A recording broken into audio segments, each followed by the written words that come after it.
श्री गुरुदेव दत्त. माझं नाव रंजना पांडुरंग जगताप, राहणार चिरवडी.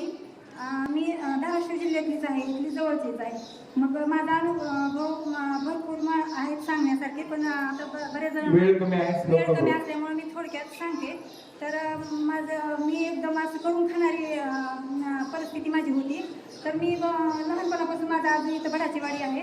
तर माझ्या आजोबांनी भाऊच्या वडिलांपासून मला इथं येण्यासाठी केलेलं आहे. तर मी आता आशा कार्यकर्ती म्हणून काम करते, त्याच्यामुळे आता मी जरा धावपळीला असल्यामुळं माझं थोडं इकडे येणं जाणं कमी झालेलं आहे.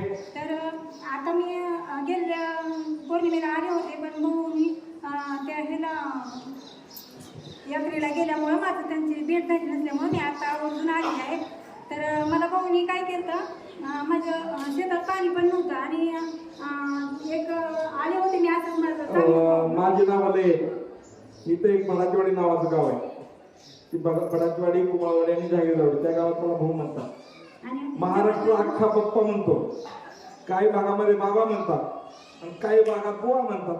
काय काय नावाने नावावर देखील लोक सांगता येतात आणि गावातले आप्पा म्हणतात. बोला. तर माझा अनुभव असा आहे की माझ्या शेतात पाणी काहीच नव्हतं. मग मी आले होते भाऊंकडे, तर त्यांनी मला फक्त ही 1 रुपया दिलेला होता. तर हे 1 रुपया मी जपून ठेवला होता, 7-8 वर्ष झाले.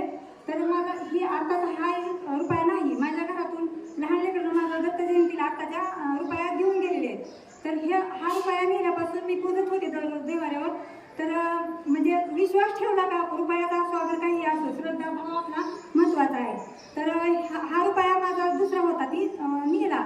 तर माझ्या बोरला म्हणजे न्यायच्या अगोदर हे तिला होता ना, त्यावेळेसपासून माझ्या बोरला पाणी लागलेलं आहे. तर माझं आता अख्ख्या गावात पण कुणाच्याच बोरला पाणी नाही, इतकं पाणी आहे आता सध्याला पण माझ्या बोरला. स्वागत